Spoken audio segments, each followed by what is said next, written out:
माटी का दिया है जो सारी रात अंधियारे से लड़ता है, एक माटी का दिया है जो सारी रात अंधियारे से लड़ता है, तू तो भगवान का दिया है, तू किस बात से डरता है।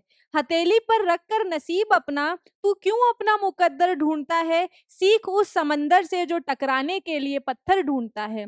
नमस्ते प्यारे बच्चों, कैसे हैं आप सभी लोग। मैं जिज्ञासा बहुत बहुत स्वागत करती हूँ आप सभी का आशीष सिंह लेक्चर्स में। और आइए स्टार्ट करते हैं हम आज का हमारा लेक्चर, हमारे आसपास के पदार्थ, जिसमें हम आज मेजरली पढ़ने वाले हैं कि अगर आपको पदार्थ की अवस्थाओं में परिवर्तन करना है तो वो परिवर्तन हम कैसे कर सकते हैं।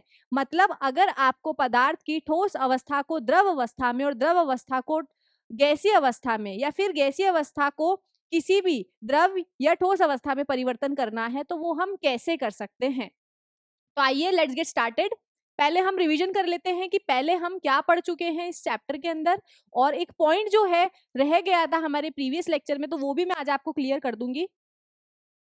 तो क्या पढ़ा है हमने हमारे आसपास के पदार्थ कि जितनी भी हमारे आसपास में चीजें हैं जो स्थान घेरती है या फिर जिनका कुछ ना कुछ द्रव्यमान है, वह पदार्थ कहलाती है। दूसरी तरफ कुछ ऐसी चीजें भी जिनको हम पदार्थ नहीं कह सकते, जैसे कि हमारी भावनाएं, वो पदार्थ नहीं होती है। पदार्थ को परिवर्तित, ये तो हमारा वो था। और पदार्थ की तीन अवस्थाएं हमने देखी थी, ठोस, द्रव और गैस। पदार्थ के भौतिक गुणधर्म देखे थे कि पदार्थ जो है कणों से मिलकर के बना होता है, ये कण अत्यंत छोटे होते हैं। उसके अलावा ये जो कण है हमेशा गति करते रहते हैं, गतिज होते हैं, इनमें गतिज ऊर्जा होती है, सतत नहीं होते हैं ये कण। पदार्थ के कणों के अभिलाक्षणिक गुण क्या है कि आपको कोई भी अगर आप पदार्थ देखोगे तो उनके कणों में आपको ये गुण जो है हमेशा नजर आएंगे। सबसे पहला गुण क्या है कि जो पदार्थ के कण है वो निरंतर गति करते रहेंगे, हमेशा मूव करते रहेंगे, एक जगह स्थिर नहीं रहते हैं, यानी उनके पास गतिज ऊर्जा है। कोई भी वस्तु संसार के अंदर अगर गति कर रही है तो उसके अंदर गतिज ऊर्जा होती है। गतिज ऊर्जा होने के कारण ही गति जो है, वस्तु जो है वो गति कर पाती है। या फिर हमारे अंदर जो ऊर्जा स्टोर होती है, हमारे अंदर जो ऊर्जा रहती है वो गतिज ऊर्जा में परिवर्तित होती है, जिसकी वजह से हम गति कर पाते हैं। कणों के बीच में रिक्त स्थान होता है। हमने कल देखा था, इस एक्टिविटी को समझा था कि जब हम शक्कर को पानी में घोलते हैं तो शक्कर जो है पानी के बीच में, पानी के कणों के बीच में जो रिक्त स्थान होते हैं उस जगह को ऑक्यूपाई कर लेती है, उस जगह में जाकर के सेटल हो जाती है, जिसकी वजह से शक्कर जो है पानी में हमें कुछ देर बाद घोलने के बाद में नहीं दिखाई देती। वह इसी बात का प्रमाण होता है कि पदार्थ के कणों के बीच में रिक्त स्थान होते हैं। पदार्थ के एक कण दूसरे कण को आकर्षित करते हैं। अब ये जो पदार्थ के कण है वो एक दूसरे को अपनी तरफ आकर्षित करते हैं। इसको मैंने आपको कल एक नल वाले एग्जाम्पल से समझाया था। अब यहाँ पर जो पदार्थ की अवस्थाएं है ना, वो सारे इस आकर्षण का खेल है। ये जितने भी आकर्षित कर रहे हैं पदार्थ के कण एक दूसरे को अपनी तरफ, उसी की वजह से पदार्थ की जो अवस्थाएं हैं वो अलग अलग होती है। देखो यहाँ पर हम तीन चीजें बना रहे हैं। ये हमारी द्रव अवस्था है, सॉरी ये हमारी ठोस अवस्था है। ये हमारे पास में कोई पदार्थ है जो ठोस अवस्था में है। ड्रॉ कर लेते हैं हम इसे। ये पदार्थ है हमारा ठोस अवस्था में, इस तरीके से। इतने काफी है। ये हमारा कोई दूसरा पदार्थ है जो द्रव अवस्था में है, और ये हमारा कोई तीसरा पदार्थ है जो गैस अवस्था में है। अब आप क्या देख रहे हो कि मैंने जो ठोस अवस्था के कण हैं उनको बहुत ज्यादा पास पास बनाया है, द्रव अवस्था के जो कण हैं उनको थोड़ा दूर बनाया है, और गैसीय अवस्था के जो कण हैं उन्हें सबसे ज्यादा दूर बनाया है। तो यहाँ पर जो ये कणों की दूरी होती है यही डिसाइड करती है कि जो हमारा पदार्थ है वो किस अवस्था में रहेगा। अगर इन कणों की दूरी बहुत ज्यादा कम हुई, मतलब जो पदार्थ के कण है वो अत्यंत एक दूसरे के पास पास में है, तो जो हमारा पदार्थ होगा वो आपको ठोस अवस्था में मिलेगा। अगर इनकी जो दूरी है, इनके बीच की कणों के बीच की जो दूरी है वो बहुत ज्यादा नहीं हुई, थोड़ी थोड़ी दूर ही हुई है, तो आपका जो पदार्थ है वो आपको द्रव अवस्था में मिलेगा। और ये दूरी अगर बहुत ज्यादा हो जाती है, मैक्सिमम हो जाएगी, सबसे अधिकतम दूरी अगर हो जाएगी, तो जो पदार्थ है वो आपका गैसीय अवस्था में हो जाएगा। अब यहाँ पर जो ये पदार्थ के कण हैं वो एक दूसरे को आकर्षित करते हैं, और आकर्षित करने के लिए जो बल लगाते हैं उसे हम अंतर आणविक बल जो है कहते हैं। तो यहाँ पर हम क्या देख रहे हैं कि ठोस के जो कण हैं वो एक दूसरे के बहुत ज्यादा पास पास में हैं, मतलब इनके अंदर जो अणु है उनके बीच की जो दूरी है वो सबसे कम है। और अणुओं के बीच की दूरी सबसे कम कब होगी? जब उनके बीच का अंतर आणविक बल सबसे ज्यादा होगा। अंतर आणविक बल अगर सबसे ज्यादा होगा तो अंतर आणविक दूरी सब कम होती जाएगी। जितना ज्यादा बल होगा उतनी दूरी कम होती जाएगी। मान लो दो हाथ, मैंने दो हाथों की मदद से बल लगा करके किसी को खींच रही हूँ, तो जितना ज्यादा बल लगाऊंगी वो दो वस्तुएं मेरे उतने ही ज्यादा पास में आ जाएगी। तो हम क्या बोल सकते हैं कि पदार्थ के जो कण हैं वो एक दूसरे को आकर्षित करते हैं। और कौन से बल के थ्रू आकर्षित करते हैं? वो अंतर आणविक बल के थ्रू जो है पदार्थ के कण एक दूसरे को अपनी तरफ आकर्षित करते हैं। तो अंतर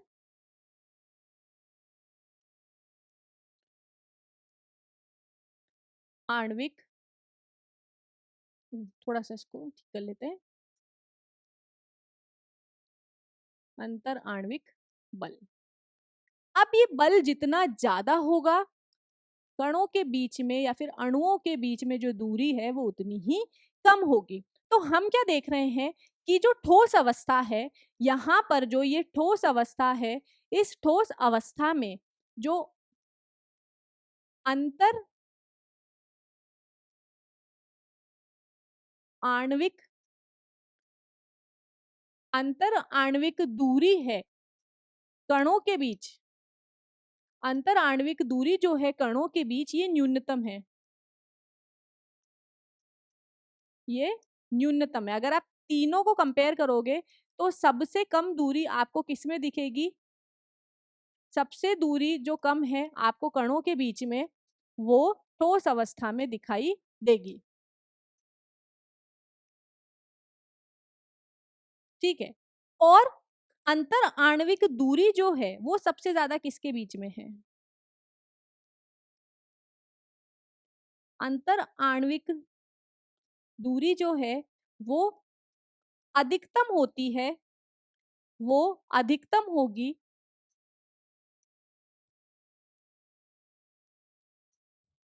दूरी जो है अधिकतम होगी किसमें?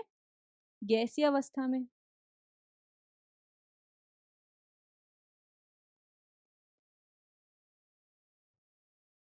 कौन सी अवस्था में? गैसीय अवस्था में। इधर लिख रही हूं मैं।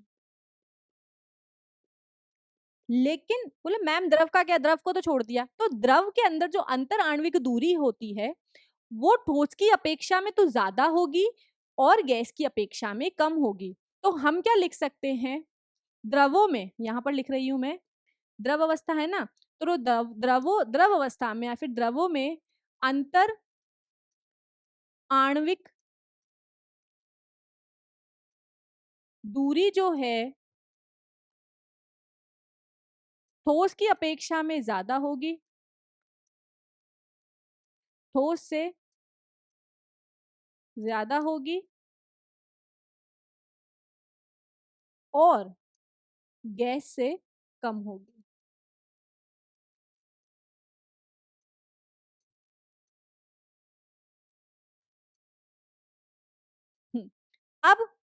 अब देख रहे हैं हम कि जो आणविक बल है और जो दूरी है, अंतर आणविक बल जो है और जो दूरी है, अंतर आणविक दूरी है, एक दूसरे के व्युत क्रमानुपाती है, इनवर्सली प्रोपोर्शनल है। तो मतलब अगर दूरी ज्यादा है, अगर यहाँ पर गैसीय अवस्था में अंतर आणविक दूरी सबसे अधिकतम है, तो इसमें जो है अंतर आणविक, ये कॉमा मतलब यहाँ पर अंतर आणविक बल ही आएगा, तो यहाँ पर अंतर आणविक बल जो है वो सबसे कम है। अंतर आणविक बल सबसे कम है। और यहां पर ठोस के अंदर जो अंतर आणविक बल है वो बल सबसे ज्यादा है, जिसकी बल सबसे ज्यादा है जिसकी वजह से, बल ज्यादा होने की वजह से इनके बीच की जो अंतर आणविक दूरी है वो सबसे कम है।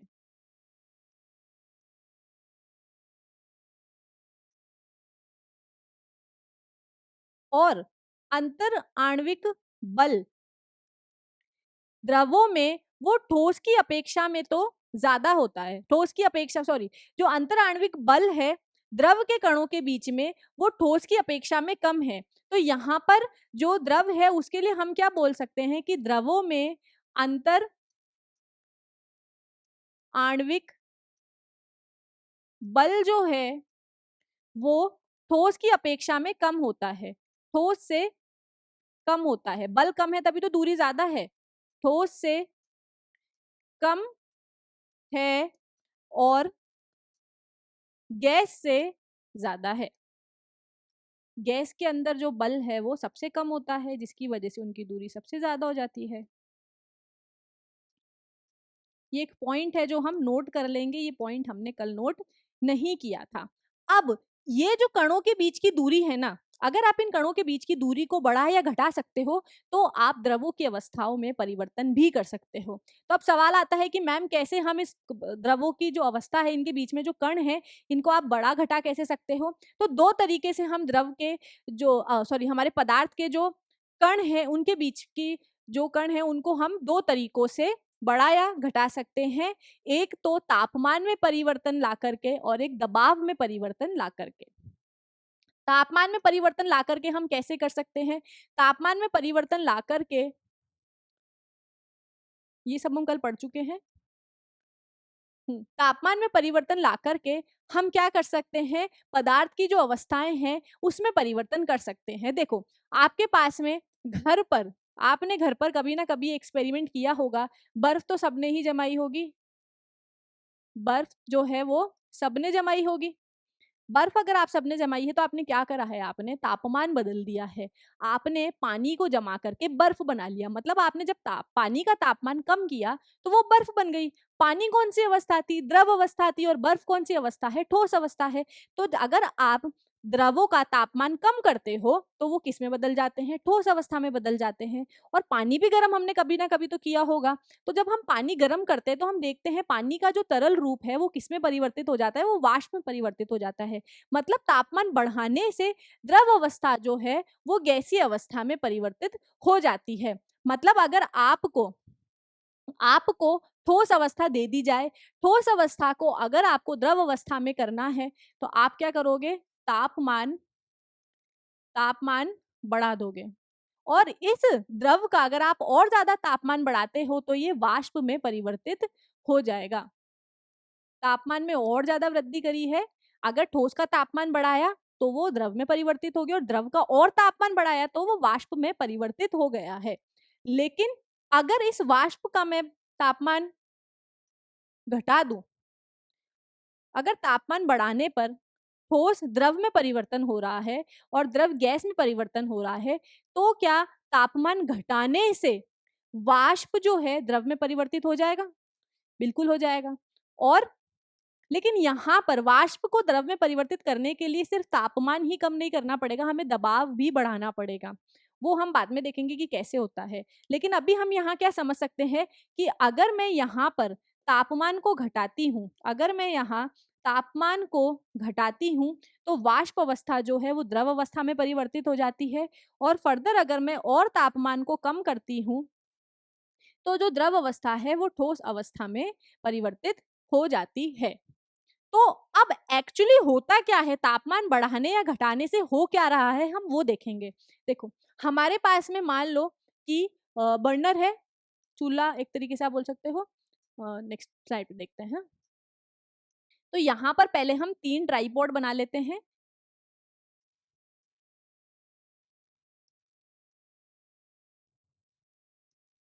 इसके ऊपर हम बीकर रख देंगे।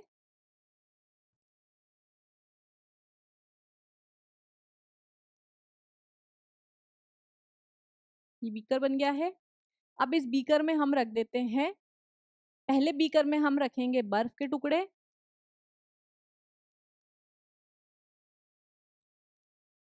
दूसरे बीकर में पानी।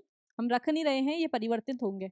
अभी देखते हैं कैसे परिवर्तित होंगे। तो यहाँ पर पानी कम हो जाएगा और वाष्प निकलने लगेगा।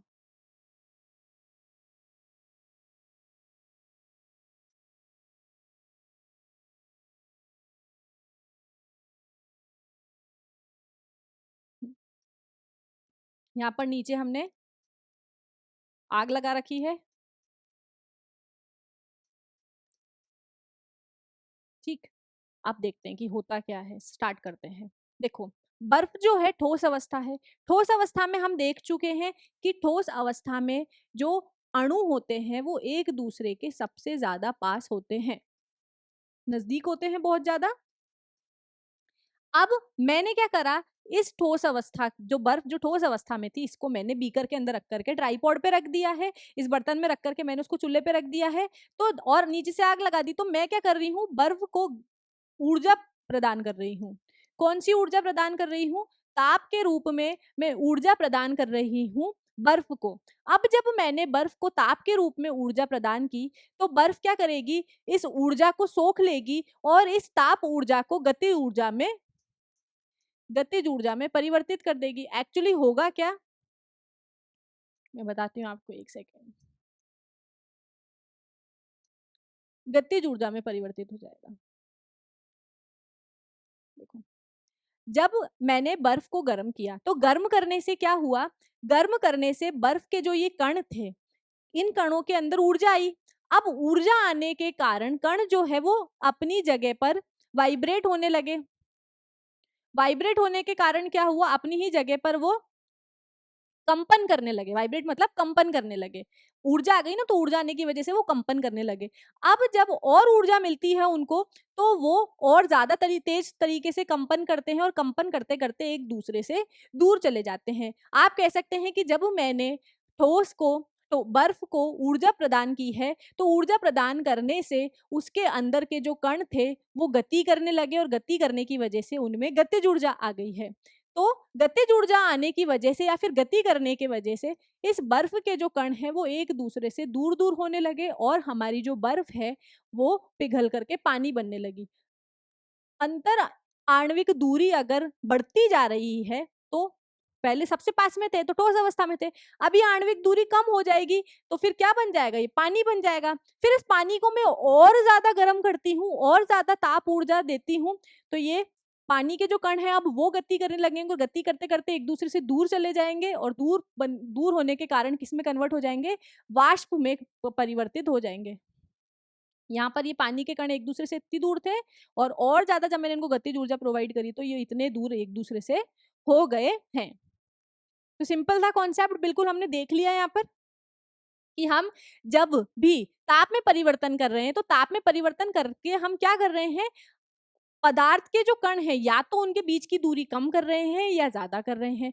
दूरी ज्यादा करोगे तो ठोस से पानी में हो जाएगा, तो द्रव में हो जाएगा, और द्रव से वाष्प में हो जाएगा। और अगर आप तापमान कम करते हैं, तापमान कम करते हैं, तो जो अणु होंगे, कण होंगे, एक दूसरे के पास पास आने लगेंगे, और कण जब एक दूसरे के पास पास आने लगेंगे, तो वाष्प से द्रव अवस्था में हो जाएंगे, और द्रव अवस्था से और ज्यादा पास आएंगे तो वो ठोस अवस्था में परिवर्तित हो जाएंगे। ये हमने देख लिया है कि हाँ, दो तरीके होते हैं। संलग्न की गुप्त ऊष्मा। अब संलग्न की गुप्त ऊष्मा तो हम बाद में डिस्कस करेंगे, क्योंकि ये थोड़ा बाद का टॉपिक है। सबसे पहले हम देखते हैं कि गलनांक क्या होता है, और कुछ ऐसी टर्म्स है जो हमें ध्यान रखना है। देखो, गलनांक मतलब गलना। बर्फ कब गलने लगेगी, जिस तापमान पर वायुमंडलीय दाब पर कोई ठोस पिघल करके, मतलब आपको वायुमंडलीय दाब नहीं बदलना है, जो वायुमंडलीय दाब अभी बना हुआ है हमें वही दाब रखना है, दाब में परिवर्तन नहीं करना है। तो दाब आपने कांस्टेंट रखा, नियत कर दिया, फिक्स कर दिया कि हाँ जो है वही रहेगा, इसमें हम बदलाव नहीं करेंगे। और जिस तापमान पर बर्फ जो है वो पिघल करके, या फिर कोई भी ठोस जो है वो पिघल करके अगर द्रव अवस्था में परिवर्तित होने लगता है, तो उस तापमान को हम गलनांक कहते हैं।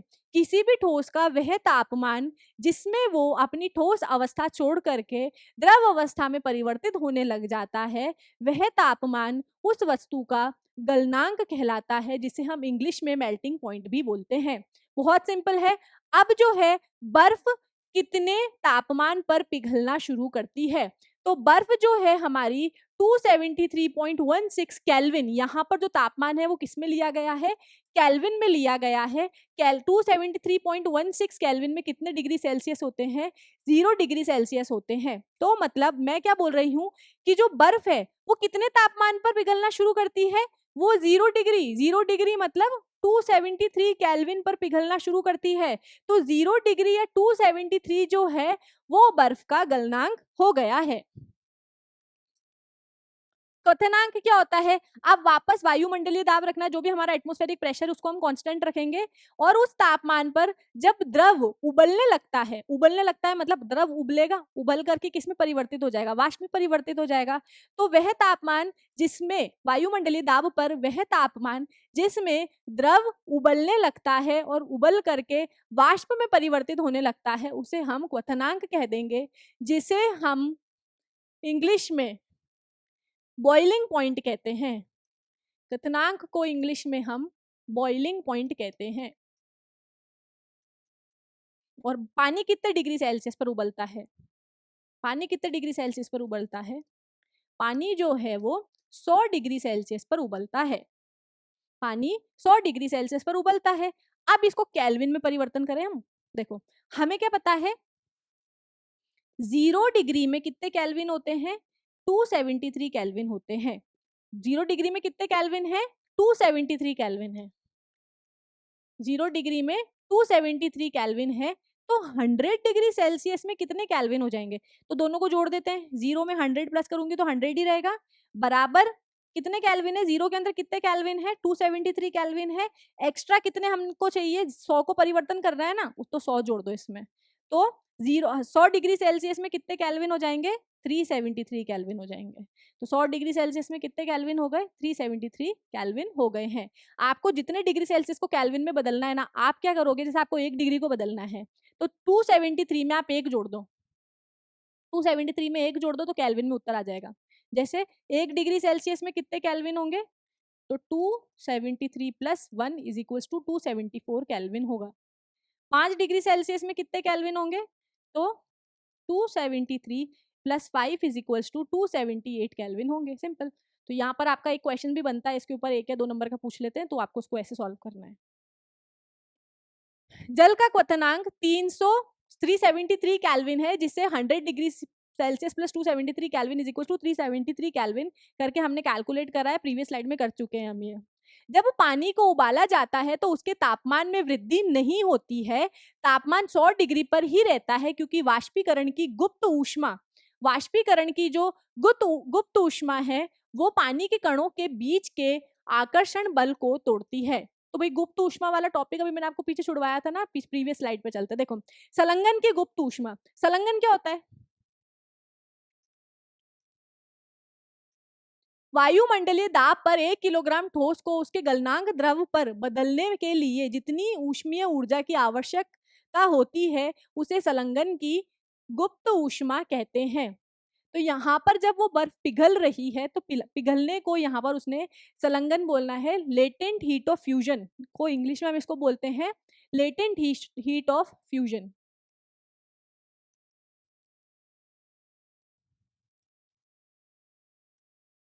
लेटेंट हीट ऑफ फ्यूजन, संलग्न की गुप्त ऊष्मा को इंग्लिश में बोलते हैं लेटेंट हीट ऑफ फ्यूजन। तो एक्चुअली में बच्चों होता क्या है, यहाँ पर आपको संलग्न की गुप्त ऊष्मा और जो है ये वाष्पीकरण की गुप्त ऊष्मा, दोनों ही चीज को समझना है। इस पर क्वेश्चन पूछ लिया जाता है और इंपॉर्टेंट है ये। तो यहाँ पर पहले स्टेटमेंट कंप्लीट कर लेते फिर समझते हैं। 0 डिग्री सेल्सियस बर्फ के कणों की तुलना में 0 डिग्री सेल्सियस पानी के कणों से अधिक ऊर्जा होती है। वाओ, ये तो नया फैक्ट है। कैसे होता है ये, चलो समझते हैं। इससे एक और क्वेश्चन और बनता है। देखो एक्चुअली में होता क्या है, हमने बर्नर बनाए थे ना अभी, वो बर्नर वापस बनाते हैं, या फिर प्रीवियस स्लाइड में, चलो यहीं बना देते हैं। यहां पर बर्फ है, इस बर्नर को, ये बर्नर है, बर्नर के अंदर मैंने बर्फ रखी है और यहाँ पर मैं एक थर्मोमीटर बना देती हूँ। अब थर्मोमीटर की रीडिंग तो आपको दिखेगी नहीं क्योंकि ये थर्मोमीटर रियल नहीं है ऑब्वियसली, तो ड्राइंग है ना। हम इसे समझने की कोशिश करते हैं कि होता क्या एक्चुअली में। देखो जब हमने बर्फ को गर्म किया मतलब हमने उसको ताप ऊर्जा दी, और ताप ऊर्जा से क्या होता है, जो कण है वो गति करने लगते हैं, और गति करने की वजह से क्या होता है, वो कण एक दूसरे से दूर दूर होने लगते हैं, और दूर दूर होने के कारण क्या होता है कि जो कण है वो दूर हो जाएंगे और द्रव अवस्था में परिवर्तित हो जाएंगे। लेकिन आपको पता है कि जैसे मैं बर्फ को गर्म कर रही हूँ ना, तो एक कांस्टेंट, जब तक सारी की सारी बर्फ पिघल नहीं जाएगी ना, तब तक इस थर्मोमीटर की जो रीडिंग है, इस थर्मोमीटर के अंदर जो रीडिंग है वो 0 डिग्री सेल्सियस ही शो करेगा, मतलब 273 केल्विन की रीडिंग ही जो है वो शो करेगा, जब तक पूरी की पूरी बर्फ पिघल नहीं जाएगी। या फिर आप ऐसा बोल सकते हो या फिर आप ऐसे बोल सकते हो कि जब मैं बर्फ को ताप ऊर्जा प्रोवाइड करती हूँ तब इस बर्फ का जो टेम्परेचर है बढ़ेगा, माइनस से पहले जीरो में आएगा और जीरो पर आकर के रुक जाएगा। जीरो पर आकर के क्यों रख रहा है? ऊर्जा तो मैं प्रोवाइड करती जा रही हूँ, तो तापमान तो बढ़ना चाहिए, गर्मी तो मैं कॉन्स्टेंटली देती जा रही हूँ, तो बर्फ को तो गर्म होना चाहिए ना। एक्चुअली में होता क्या है कि जब आप इस बर्फ को ताप ऊर्जा देते हो तो वो ऊर्जा किस में परिवर्तित होती है? गति ऊर्जा में। इतना तो हमको समझ में आ गया। तो एक पॉइंट ऐसा आता है कि जब बर्फ के ये जो कण होते हैं ये सारे उस ताप ऊर्जा का इस्तेमाल किसमें करने लगते हैं? एक दूसरे से दूर जाने के लिए उस ताप ऊर्जा का इस्तेमाल करने लगते हैं और सारी की सारी ताप ऊर्जा को वो गतिज ऊर्जा में परिवर्तित कर देते हैं, जिस वजह से इस थर्मोमीटर का जो तापमान है वो बढ़ता हुआ, थर्मोमीटर के अंदर जो तापमान की रीडिंग है वो बढ़ती हुई नहीं दिखाई देती है। काफी देर तक ये जो रीडिंग है 273 केल्विन पर ही रुक जाएगी, जब तक कि सारी बर्फ पिघल ना जाए। वापस समझेंगे हम, जब हम बर्फ को गर्म करते हैं तो पहले धीरे धीरे जो टेम्परेचर है वो -4 से -3 पे आता है, -3 से -2, -2 से -1, फिर जीरो पे रुक जाता है। जैसे ही 0 डिग्री सेल्सियस पर तापमान रुका, 0 डिग्री सेल्सियस पर तापमान रुका, तो इस तापमान पर आकर के हम क्या देखते हैं कि थर्मोमीटर में जो रीडिंग है ना बढ़ नहीं रही। 1 डिग्री सेल्सियस नहीं हो रहा, 2 डिग्री सेल्सियस नहीं हो रहा, 3 डिग्री सेल्सियस नहीं हो रहा। क्यों नहीं हो रहा? क्योंकि यहाँ पर जो ऊर्जा आपने बर्फ को प्रोवाइड की है ना, वो बर्फ क्या कर रही है? उस ऊर्जा को, उस ताप ऊर्जा को गति ऊर्जा में परिवर्तित करके अपनी अवस्था बदल रही है। तो हम क्या बोल सकते हैं कि जो संलग्न की गुप्त ऊष्मा है, ये वह टेम्परेचर होता है, ये वह ऊष्मा है, वह ऊष्मा है जिसमें बर्फ जो है ऊष्मा का प्रयोग अपनी अवस्था बदलने के लिए करती है। इस वजह से जो बर्फ का तापमान है वो 0 डिग्री सेल्सियस पर रुक जाता है। तो आप क्या देखते हो कि 0 डिग्री सेल्सियस पर बर्फ भी है, और जब ये पूरी की पूरी बर्फ पिघल गई है, पानी बन गया है, तो ये जो बर्फ पानी जो है इसका तापमान भी कितना है? 273 डिग्री सेल्सियस ही है। अब भाई सारा पानी पिघल गया तो ऐसा नहीं कि पिघलते ही रीडिंग बढ़ने लग जाएगी, धीरे धीरे बढ़ेगी। तो हमने क्या देखा है कि 0 डिग्री सेल्सियस पर बर्फ पिघलना चालू होती है, और बर्फ पिघलना चालू होती है तो तापमान में वृद्धि नहीं होती है। क्यों नहीं होती? क्योंकि तापमान में वृद्धि इसलिए नहीं हो रही है क्योंकि जो बर्फ को ताप ऊर्जा दी जा रही है वो गतिज ऊर्जा में परिवर्तित होती जा रही है, और गतिज ऊर्जा जो है वो बर्फ के कणों को एक दूसरे से दूर कर रही है। गतिज ऊर्जा की वजह से जो कण है एक दूसरे से दूर होते जा रहे हैं, जिसकी वजह से उनकी अवस्था में परिवर्तन आ रहा है। तो वापस पढ़ेंगे, वायुमंडलीय दाब पर 1 किलोग्राम ठोस को उसके गलनांक पर, मेल्टिंग पॉइंट पर पहुंच गई। बर्फ का मेल्टिंग पॉइंट कितना है? गलनांक पॉइंट कितना है? 0 डिग्री सेल्सियस है ना, बर्फ 0 डिग्री सेल्सियस पर पिघलना शुरू होती है। बदलने के लिए जितनी ऊष्मीय ऊर्जा अब 0 डिग्री सेल्सियस पर बर्फ पहुंच गई है, अब आप इसको जितनी ऊर्जा प्रोवाइड कर रहे हो वो क्या हो जाएगी? जितनी ऊर्जा आपको इस बर्फ को पिघलाने के लिए देनी पड़ रही है, उसी को आप क्या बोलोगे? संलग्न की गुप्त ऊष्मा बोलोगे। और संलग्न की गुप्त ऊष्मा जब तक आप इसको प्रोवाइड कर रहे हो तब तक इस बर्फ का और इस पानी का जो टेम्परेचर है वो सेम दिखाएगा। अब एक पॉइंट यहां से बन रहा है कि 0 डिग्री सेल्सियस बर्फ के कणों की तुलना में 0 डिग्री सेल्सियस पर पानी के कणों से अधिक ऊर्जा होती है। ऐसा क्यों? भाई बर्फ बर्फ जो है ये भी 0 डिग्री सेल्सियस है, पानी जो है वो भी 0 डिग्री सेल्सियस है, लेकिन पानी के अंदर ज्यादा ऊर्जा है, बर्फ के अंदर ऊर्जा जो है वो कम है। ऐसा क्यों? क्योंकि देखो 0 डिग्री सेल्सियस पर बर्फ भी है, 0 डिग्री सेल्सियस पानी भी है, लेकिन 0 डिग्री सेल्सियस पर जब बर्फ है तो ये जो बर्फ होगी, ये जो बर्फ के कण हैं ये एक दूसरे से पास पास में हैं और गति कम कर रहे हैं। लेकिन उसी समय 0 डिग्री सेल्सियस पर जो पानी है, तो पानी के कण क्या कर रहे हैं? गतिज ऊर्जा कर रहे हैं, जिसकी वजह से इनके अंदर गतिज ऊर्जा है। और गतिज ऊर्जा ज्यादा होने की वजह से, हाँ गतिज ऊर्जा ज्यादा हो गई ना, इसमें गतिज ऊर्जा कम है, इसमें गतिज ऊर्जा ज्यादा है, जिसकी वजह से 0 डिग्री सेल्सियस पर जो पानी के कण होते हैं उनमें ऊर्जा ज्यादा होगी। क्यों? क्योंकि उनके अंदर गतिज ऊर्जा होती है। पानी के कणों में 0 डिग्री सेल्सियस पर अधिक गतिज ऊर्जा होती है, किसकी अपेक्षा में? बर्फ की ठोस अवस्था की अपेक्षा में। इस वजह से 0 डिग्री सेल्सियस पर पानी के कणों में ज्यादा अधिक ऊर्जा होगी और बर्फ के कणों में कम ऊर्जा होगी। क्यों? क्योंकि इसके अंदर गतिज ऊर्जा कम है, इसके कण जो है गति कम करते हैं और इसके कण जो है ज्यादा गति कर पाते हैं, जिसकी वजह से इनमें ऊर्जा ज्यादा होती है। उसी प्रकार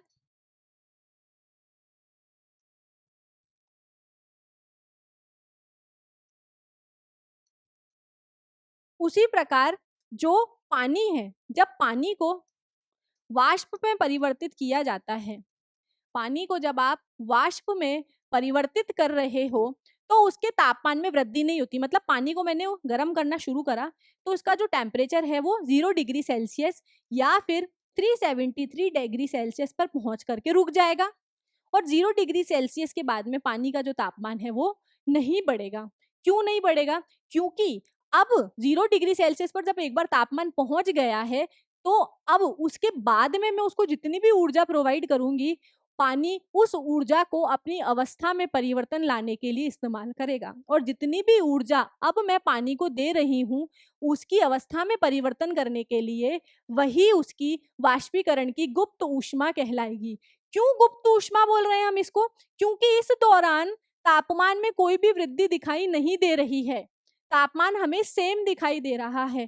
तो जो ऊर्जा हम आग के रूप में, ताप के रूप में प्रोवाइड कर रहे हैं वो हमें थर्मोमीटर पे दिखाई नहीं दे रही है, बल्कि ये पानी और बर्फ क्या कर रहे हैं, चुपचाप से उस ताप ऊर्जा को अपनी अवस्था में परिवर्तन करने के लिए काम में ले रहे हैं। इसलिए हम यहाँ पर उसे उस प्रत्येक वस्तु की वाष्पीकरण की गुप्त ऊष्मा या फिर संलग्न की गुप्त ऊष्मा कह देते हैं। आई होप आपको ये चीज समझ में आएगी, बहुत इंपॉर्टेंट और बहुत इंटरेस्टिंग है। इसी पर एक क्वेश्चन भी बनता है कि अगर आप 100 डिग्री सेल्सियस वाला पानी आपके हाथ पर गिर जाए या फिर 100 डिग्री सेल्सियस का वाष्प, अगर मान लो कोई इंसान जल गया है, पहला इंसान जो है वो पानी से जला है और उस पानी का तापमान कितना था, 100 डिग्री सेल्सियस था, और दूसरा आदमी जो जला है वो, ऐसे तो बोलना नहीं चाहिए लेकिन फिर भी स्टिल मुझे समझाना है, इसीलिए दूसरा इंसान जो जला है वो वाष्प से जला है और उस वाष्प का तापमान भी कितना था, 100 डिग्री सेल्सियस था। तो किसको ज्यादा बर्न होगा, किसको ज्यादा हानि पहुंचेगी? तो हम बोलेंगे कि जो वाष्प से जला हुआ इंसान होगा उसको ज्यादा हानि पहुंचेगी। क्यों?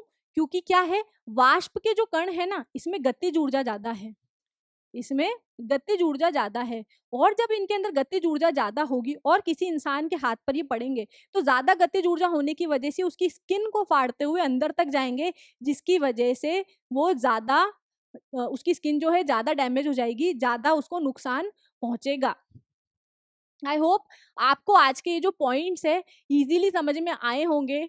नेक्स्ट सेशन में हम अवस्थाओं को, पदार्थों की अवस्थाओं को और किस किस रूप में परिवर्तित कर सकते हैं उसके बारे में हम पढ़ेंगे। तब तक के लिए बच्चों, मैंने जो भी आपको पढ़ाया है आपको एनसीईआरटी खोलनी है, उसमें रीडिंग करनी है, अंडरलाइन भी करनी है, हाईलाइट करना है, कोई क्वेश्चन दिमाग में आ रहा है तो उस क्वेश्चन को लिखना है, और अगले दिन जब ये क्लास होगी तो आप नीचे कमेंट करके अपना वो क्वेश्चन मुझसे पूछेंगे और आपको मैं कमेंट में आंसर भी जरूर जरूर दूंगी।